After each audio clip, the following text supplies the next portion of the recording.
کیا کر رہے ہو, صحت کے لیے کیا کر رہے ہو. میں تو کہتا ہوں ڈائری لے کے نا بیٹھ جاؤ, بہت ساری چیزیں اپنی نا ڈائری میں لکھو. بس یہ آخری بات کر کے اپنے بیان ختم کرتا ہوں. ڈائری لو, بیٹھ جاؤ, بولو میں نے دنیا میں کیا کیا کرنا ہے. یا ایسے ہی پہلے تو یہ تھوڑی دیر سوچو بیٹھ کے. اچھا یہ ایسے بیٹھو کہ کوئی پاس میں موجود نہ ہو.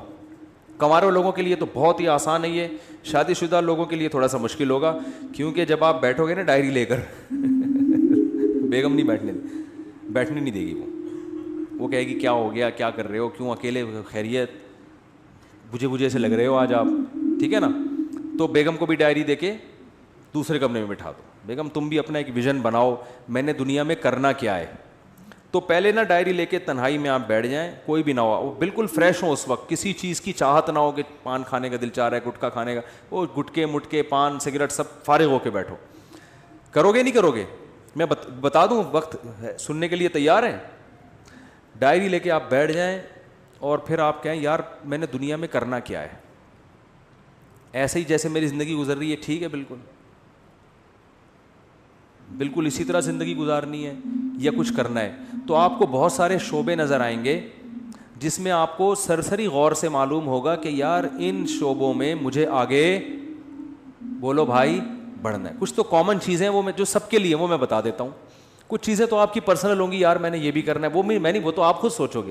کچھ چیزیں تو ایسی ہیں جو دنیا میں ہر پاگل سے پاگل آدمی کہتا ہے کہ یہ تو سب نے کرنا ہی ہے.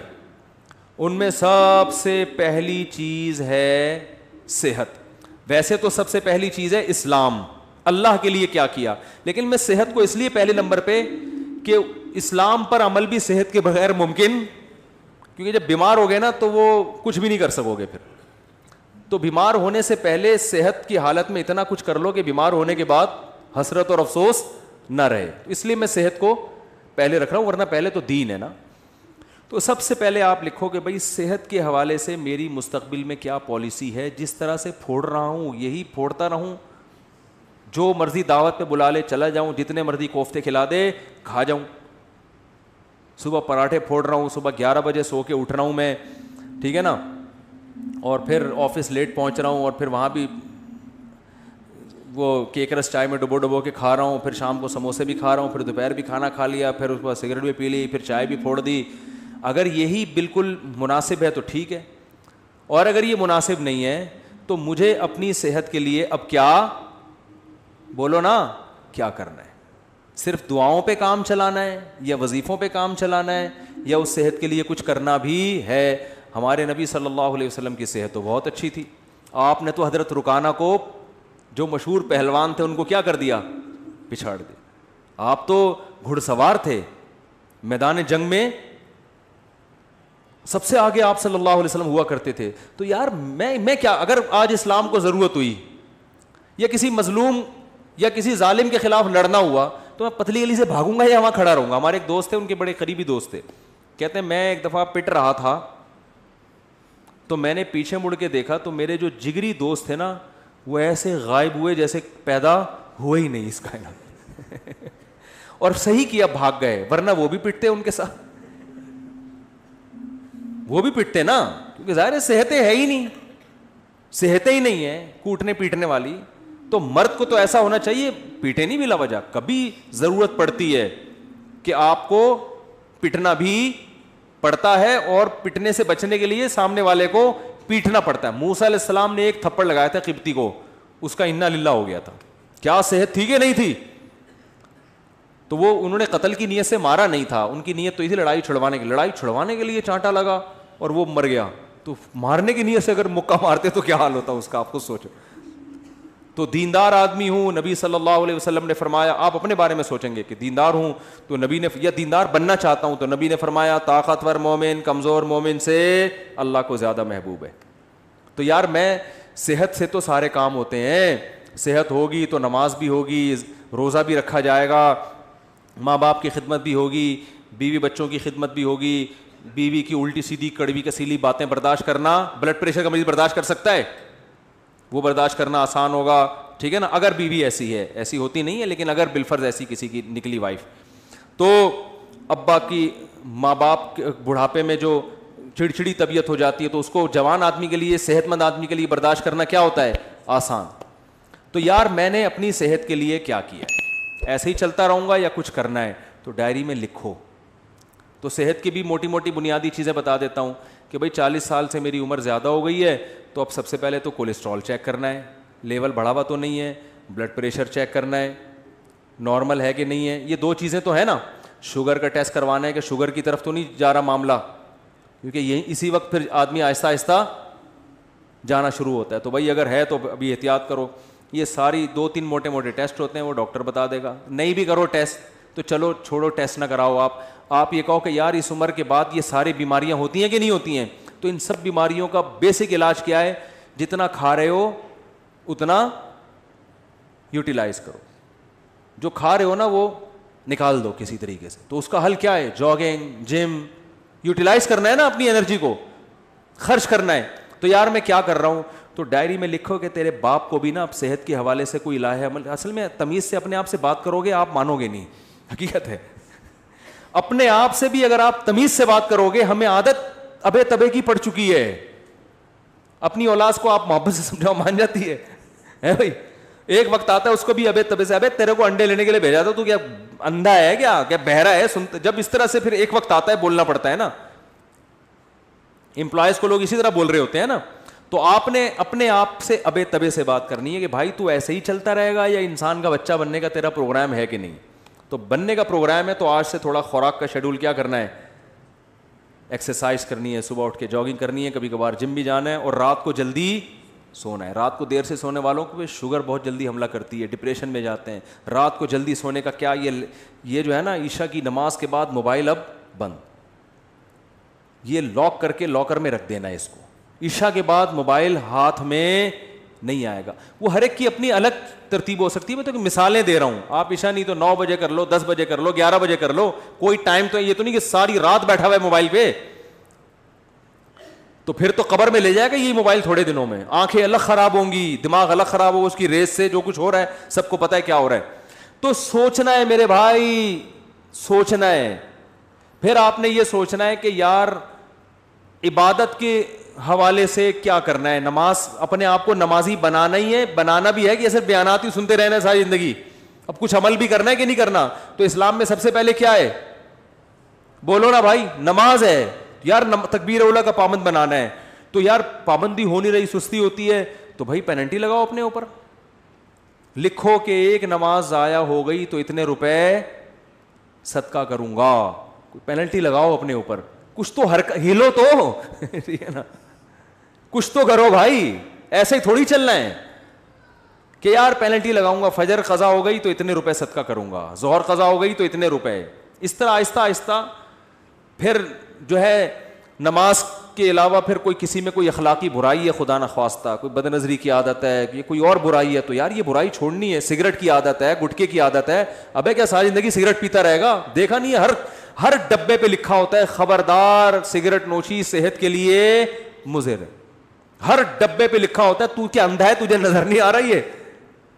نہیں بھائی, نفس کہے گا یار میں نہیں چھوڑ سکتا, یار میں تو ایک دن نہ ملے میرے تو پاگل ہو جاتا ہوں. تو یار کسی ڈاکٹر سے رابطہ کرتے ہیں کہ ڈاکٹر صاحب میں سگریٹ چھوڑنا چاہتا ہوں, کوئی حل ہے, کوئی آسان طریقہ ہے, کسی سے مشورہ کروں, کوئی گائیڈنس لوں.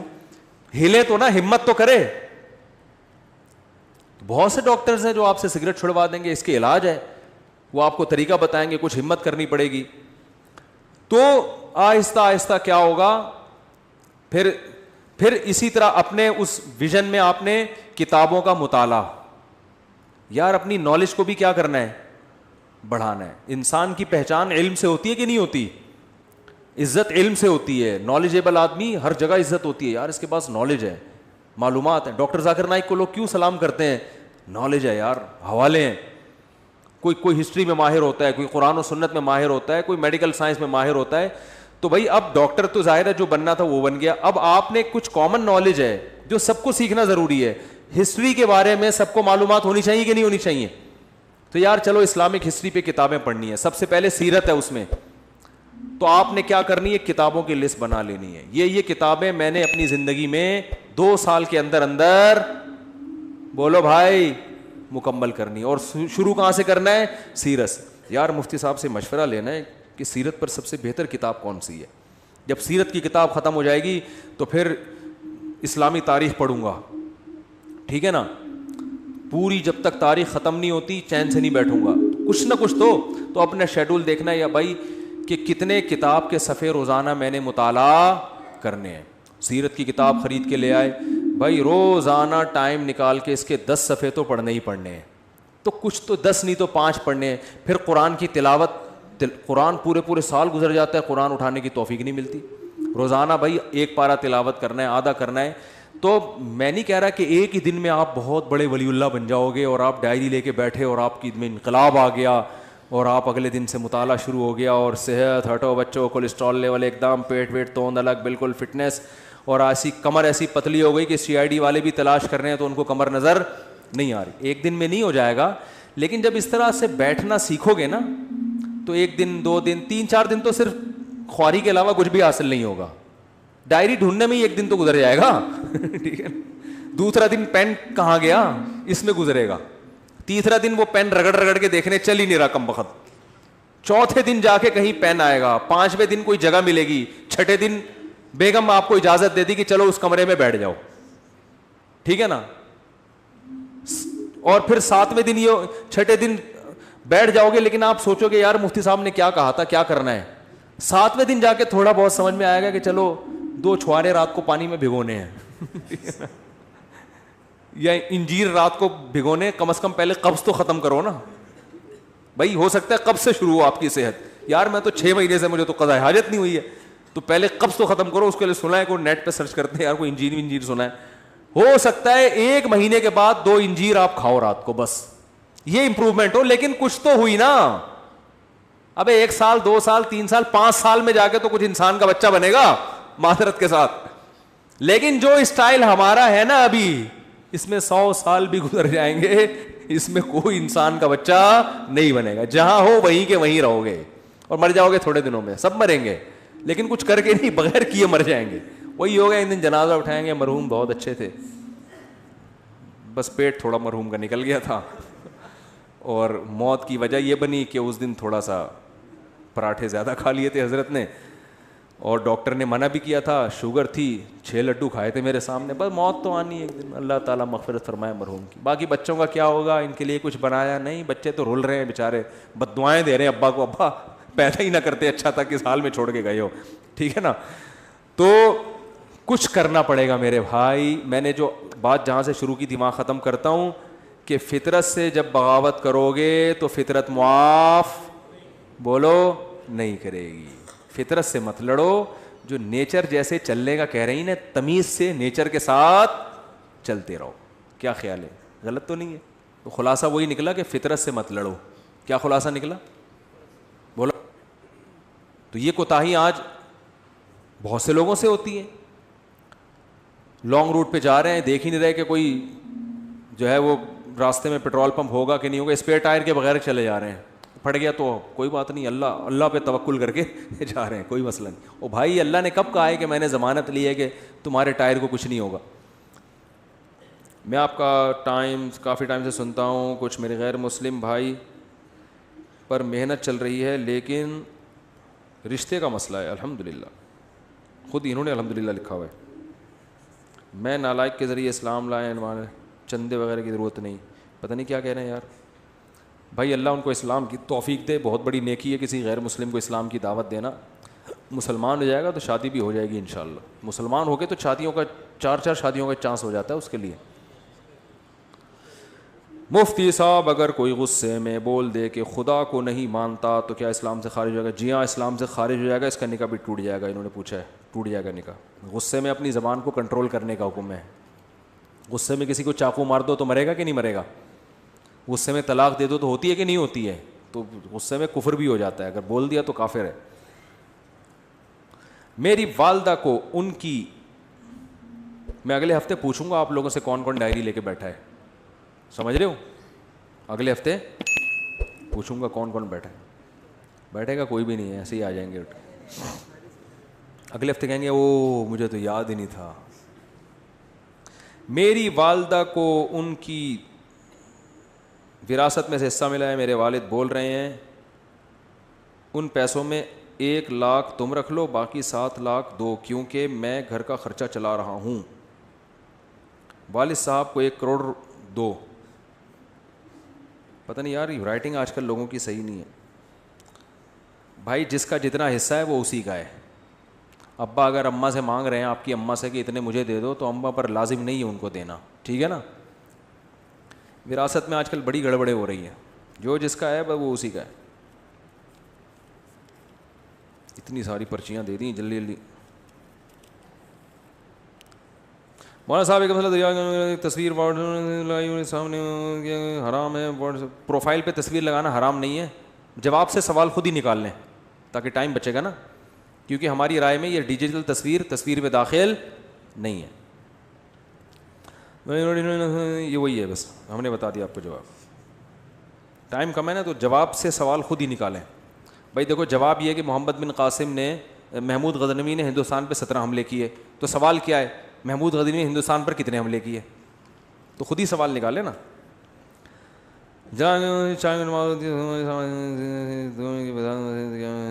نئی مسجد میں دوسری جماعت ہماری رائے میں ٹھیک نہیں ہے. کمپنی میں نماز پڑھنا جائز ہے؟ ہاں, کمپنی میں پڑھ سکتے ہیں. مفتی صاحب ہماری کمپنی میں ایک, ابے بھائی یہ فرقہ وارانہ سوال نہ پوچھا کرو یار. آج کل ایک مسئلہ بہت کچھ کر رہے ہیں, وہ یہ کہ داڑھی رکھنے والے کو لوگ مولوی سمجھتے ہیں, اور لوگ اس کے خلاف ایک بیان ریکارڈ, آپ اس کے خلاف ایک بیان ریکارڈ کروائیں کہ ہر داڑھی والا مولوی نہیں ہوتا, اور ان میں مثالوں کے ساتھ فرق واضح فرمائیں. یہ کوئی معاشرتی علوم کا پرچہ لگ رہا ہے مجھے. کہہ رہے ہیں ان میں مثالوں کے ساتھ فرق واضح فرمائیں. ہوتا ہے نا 3 سوال ہیں اور ایک کی ایک مثال لکھنی ہے. ایک مثال کے 5 نمبر ہیں اور سوال کے جواب کے 20 نمبر ہیں. یہ کہہ رہے ہیں کہ بھائی آج کل جب داڑھی رکھ لو تو لوگ کیا تانا دیتے ہیں کہ یہ مولوی بن گیا ہے. ان کو بتائیں, یہ مجھے کہہ رہے ہیں کہ ان کو بتائیں کہ ہر داڑھی والا مولوی نہیں ہوتا. میں آپ سے کہہ رہا ہوں کہ آپ یہ مولوی کے لفظ سے اتنا چڑ کیوں رہے ہو کہ آپ کو کوئی مولوی کہہ دے تو آپ کو غصہ آ جائے. بولے اللہ کا شکر ہے یار, ہم تو فری پھوکٹ میں ہم کو مولانا کہہ دیا آپ نے یار, حالانکہ ہم تو پڑھے لکھے بھی نہیں ہیں. دیکھو, جس چیز کے برحق ہونے کا یقین ہو نا, اس پہ کبھی احساس کمتری کا شکار نہ ہو.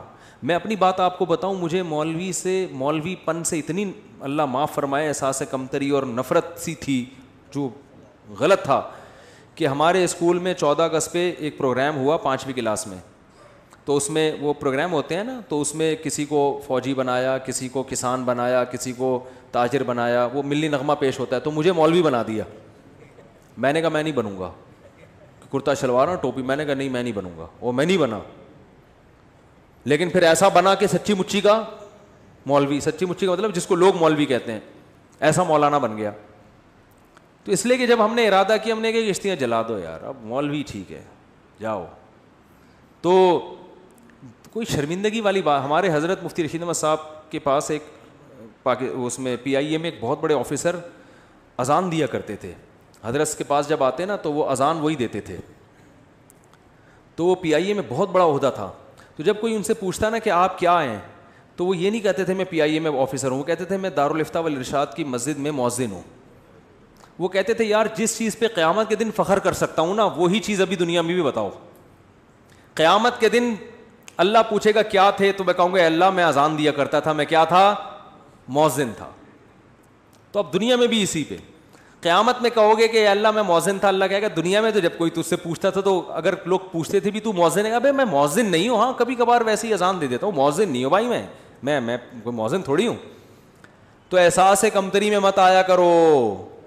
میں اپنا ایک واقعہ بتاتا ہوں نا, میں ٹرین میں جا رہا تھا, بہت پرانی بات ہے, نماز کا ٹائم ہوا. شرعی حکم یہ ہے کہ ٹرین اگر جنگل میں ہے جہاں کہیں دور دور بھی اذان نہیں ہو رہی, تو آپ جب فرض نماز پڑھیں گے تو سنت ہے کہ اذان کہیں پہلے. اور ہم نئے نئے کالج سے نکل کے آئے تھے, مجھے اذان کہتے ہوئے شرم بہت آ رہی تھی, اور وہ بھی فجر کی اذان, سارے ٹرین میں پڑے ہوئے سو رہے ہیں. اب مجھے شرم آ رہی تھی یار, میں اذان کہوں گا لوگ بولیں گے تو بالکل ہی پروفیشنل مولوی نکلا یار. ہمارے تو خیالات کچھ اور تھے. نماز تو ہم پڑھتے تھے بچپن سے ہی, لیکن مولانا بننے کا کوئی پروگرام نہیں تھا. اب مجھے شرم آ رھی تھی یار, اذان دو تو یہ بولیں گے یار یہ ملا یہ تو پورا ملا ہے. بس ہم ٹوپی پہنتے تھے, نماز کے وقت ٹوپی پہنی اور فوراً نماز کے فوراً بعد ٹوپی اتاری اور بال پف آگے سے آدھا گھنٹہ اس کو سیٹ کرنے میں لگتا تھا. ٹوپی بھی اس طرح سے پہنتے تھے کہ بالوں کی سیٹنگ خراب نہ ہو. تو ایسے آدمی کو اذان دیتے ہوئے کتنی شرم آئے گی. تو میں بڑا کنفیوز کہ یار اذان دیں تو لوگ بولیں گے یہ تو پورا ہی ملا ہے. پھر میں نے کہا یار دیکھو اللہ کا حکم ہے کہ نماز پڑھو, یہ کمبختوں کو سوتے ہوئے شرم نہیں آ رہی ہے. سارے کلمہ گو مسلمان ہیں, یا تو کوئی عیسائی یہودی ہندو ہوتے, سب کلمہ پڑھنے والے مسلمان ہیں, سب کو پتہ ہے اسلام میں کتنی نمازیں فرض ہیں, 5 نمازیں, سفر میں بھی نماز معاف نہیں ہے. شرم تو ان کمبختوں کو آنی چاہیے جو پڑے ہوئے سو رہے ہیں, ہمیں تو فخر ہونا چاہیے.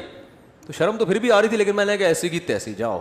تو میں کھڑے ہو کر میں نے تسلی سے اذان کہی. وہ اذان مجھے لگتا ہے کہ وہ والی اذان, اس کے بعد بہت دفعہ اذانیں تھیں, لیکن وہ اذان شاید اللہ کے ترازو میں شاید وہ بہت وزنی ہو, کیونکہ وہ کہتے ہوئے مجھے کیا محسوس ہو رہی تھی, شرم. تو میں نے کہا نہیں اب نہیں شرمائیں گے, شرم کن کمبختوں کو آنی چاہیے.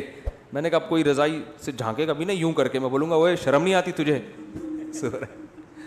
تو کانفیڈنس پیدا کرو, جو چیز برحق ہے نا, ٹھیک ہے آپ مولوی نہیں ہو, لیکن اگر کوئی کہہ دے مولوی تو بولے ہاں ہے. ہمارے ایک دوست تھے, دیکھو ہم نے ساری وہ بچپن میں جو ہے نا دوستیاں یاریاں بنٹے کنچے سب کھیل کود ہم نے کیے ہیں. تو ہمارے ایک دوست تھے, ہم جب دوستوں کی گیدرنگ ہوتی تھی نا تو آپ کو پتہ ہے دوستوں میں چھیڑ چھاڑی بہت ہوتی ہے. آج کراچی کے لڑکوں میں خاص, لاہور میں تو خود بہت ہی زیادہ ہی ہے, جگت بازیاں کراچی میں بھی ہیں لیکن لاہور کا مقابلہ نہیں کر سکتے ہم لوگ. تو وہ کیا ہوتا تھا, ایک دوسرے کو تنگ کرنا, نا ابے تو یہ ابے تو یہ, اس طرح کی چیزیں ہوتی تھیں. تو ہمارا ایک دوست تھا نا, اس کو جب کوئی مذاق اڑاتا نا وہ کہتا ہاں بالکل ایسے ہی ہے. اس کو ہم کہتے تھے ابے تیرا تو دماغ ہی نہیں کہہ رہا, میں تو بالکل ہی پاگل ہوں, تمہیں کس نے کہا میرا دماغ ہے. تو وہ اتنا زیادہ کہ وہ اگلا ہی شرمندہ ہو جاتا تھا. بھائی اگلے کو تکلیف ہی نہیں ہو رہی چھیڑنے سے, ٹھیک ہے نا, وہ چھیڑ ہی نہیں رہا. کوئی اس کو کہتا تھا موٹا, کہتا اور کیا میں تو گینڈا ہوں, تجھے کس نے کہا میں تو گینڈا ہوں. تو وہ نا یہ الٹا یہی الفاظ دہرانا شروع کر دیتا تھا. اس کا نتیجہ نکلتا کہ پھر کوئی اس کو چھیڑتا تھا ہی نہیں, یہ چھیڑ ہی نہیں رہا. اور کچھ لڑکے ایسے ہوتے تھے جن کو ذرا سے چھیڑو نا وہ لال پیلے ہو جاتے تھے, ان کو تو طبیعت سے لڑکے چھیڑتے تھے. لڑکوں کا پھر ان کو چھیڑنے کے علاوہ کوئی کام ہوتا ہی نہیں تھا. تو وہ ایک لڑکا اس میں تھا جو اس بیچارے کا قد تھوڑا چھوٹا تھا, اللہ معاف فرمائے, یہ جائز نہیں ہے ایسے کرنا, لیکن لڑکوں کا کہاں جائز ناجائز دیکھتے ہیں. تو اس کو نا ایک لڑکے نے چھیڑا کہ ابے تو ٹھیک نا, اس کو غصہ آیا نا, غصہ آ کے نا یوں یوں ہلتا تھا وہ. تو کہتے ابے اس کا مطلب اعصابی کمزوری بھی ہے, ٹھیک ہے, غصہ بھی جلدی آتا ہے. اب اس کو ایک تو تم تپا رہے ہو, چھیڑ رہے ہو, جب اس کو غصہ آ رہا ہے تو اور بجائے اس کے کہ اللہ کا خوف پیدا کریں اسے کہتے ہیں اس کا مطلب اعصاب بھی کیا ہے, کمزور ہیں آپ کے, غصہ بھی جلدی آتا ہے. وہ اور تپتا تھا. لیکن وہ جو دوسرا تھا نا وہ تو, اس لیے اگر کوئی آپ کو مولوی کہہ رہا ہے تو چڑھنے کی ضرورت ہی نہیں ہے. آپ بولو ہاں ہے تو کیا ہو گیا بھائی, تو مولانا ہے, مولوی ہیں, ملا ہے, ملا بولو, تو اتنی ٹینشن لینے کا نہیں ہے. اصل میں ملا کے لفظ کو ایسا بدنام کر دیا ہے نا, اور پھر بہت سے داڑھی والوں نے بھی بدنام کیا ہے. داڑھی رکھ کے بعض لوگ کچھ الٹے کام کر لیتے ہیں. داڑھی والے چور نہیں ہوتے, لیکن چور بھی بعض دفعہ داڑھی رکھ لیتے ہیں, تو یہ پھر مصیبت ہے. کیا تراویح حضرت عمر کے دور میں شروع ہوئی تھی؟ حضرت عمر نے اسے بدعت قرار دیا. حضرت عمر نے بدعت حسنہ قرار دیا, لغوی شرعی بدعت نہیں, لغوی بدعت. اس پر پھر کبھی بیان کروں گا تفصیل سے. میرے بھائی کا السلام علیکم اور صلی اللہ علیہ وسلم کا صحیح تلفظ بتا دیں. السلام علیکم کا ہے السلام علیکم, جو آج کل لوگوں نے ساشے پیش کر رہے ہیں سلام, السلام علیکم, ایسے سلام ہو رہا ہے السلام علیکم. ہمارے ایک استاد سے بڑے مزاحیہ تھے, ان کو جب کوئی سلام کرتا نا تو جواب میں کہتے یہ جواب دیتے تھے. تو ہم ان سے کہتے یہ کیا, انہوں نے کہا سلام میں بھی سین کی ہلکی سی آواز آئی ہے تو جواب بھی اسی اسٹائل کا ہوگا, بس. تو سلام ہو بھائی السلام علیکم, آپ پر سلام, جواب میں وعلیکم السلام. اور جب درود پڑھیں تو صلی اللہ علیہ وسلم, اس میں کوئی ٹائم خرچ نہیں ہوتا. لوگ کہتے ہیں نبی کریم صلی اللہ علیہ وسلم نے فرمایا, ارے تمیز سے بول دے یار, نبی کریم صلی اللہ علیہ وسلم نے ارشاد فرمایا. کتنا ٹائم لگے گا, پب جی میں اتنا گھنٹوں گزار کے ٹائم ضائع کرتے ہو یار, درود شریف تمیز سے نہیں پڑھا جاتا. رسول ہمارے حضرت فرماتے تھے آپ صلی اللہ علیہ وسلم کا سب سے بہترین لقب ہے رسول اللہ. میں اکثر بیان میں دیکھتا ہوں, بولتا ہوں رسول اللہ صلی اللہ علیہ وسلم نے فرمایا, کیونکہ نبی کا جو ہے نا اس سے بہتر کوئی عہدہ ہے نہیں کہ آپ اللہ کے کیا ہیں, رسول ہیں, اللہ کے نمائندے. تو سب سے پیارا لفظ کیا ہے, رسول اللہ صلی اللہ علیہ وسلم. تو تمیز سے بولا کریں, شارٹ کٹ نہ مارے کریں رسول اللہ, آپ صلی اللہ علیہ وسلم نے فرمایا, یوں بول رہے ہوتے ہیں لوگ. جیسے میں سوال پڑھتا ہوں نا ایسے لوگ درود پڑھتے ہیں.